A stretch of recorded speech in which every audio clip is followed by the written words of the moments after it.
गरीब फैमिली से हैं, अगर आप मिडिल क्लास फैमिली से बिलोंग करते हैं तो सबसे पहला गलती जो करता है वो EMI लोन लेना। लोन से दूर रहिए, जितना हो सके आप लोन से दूर रहिए और बिना लोन का जिंदगी जीने सीखिए।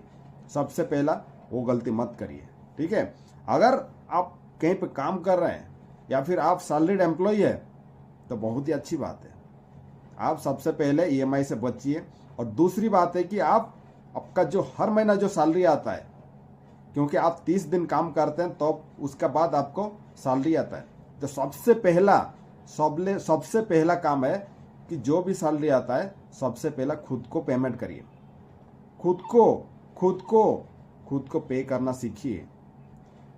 आप अपना सैलरी अमाउंट का 10% से लेकर के 30% तक खुद को पे कर सकते हैं, और उसी अमाउंट को आप कहीं जा कर के सेविंग करिए या फिर FD में डालिए या फिर आप SIP करिए, लेकिन करिए।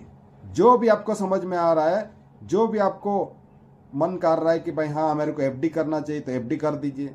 आपको अगर SIP करना आता है तो आप SIP कर दीजिए, ठीक है। लेकिन उसको इन्वेस्ट करना सीखिए। 10 से 30% आप निकाल दीजिए सैलरी अमाउंट से, उसके बाद उसको इन्वेस्ट कर दीजिए, ठीक है। और दूसरी बात है कि आपको स्मार्टली बजटिंग करना आना चाहिए। स्मार्ट बजट क्या होता है भाई, आपको बताया था इससे पहले भी, 50-30-20 रूल फॉलो कीजिए। 50% यानी आपका सैलरी अमाउंट का 50% आपका नीड पे खर्चा होना चाहिए। नीड मतलब जैसे कि रूम का रेंट हो गया, बिजली बिल हो गया, ग्रोसरी हो गया, LPG गैस का बिल हो गया, ट्रांसपोर्ट या फिर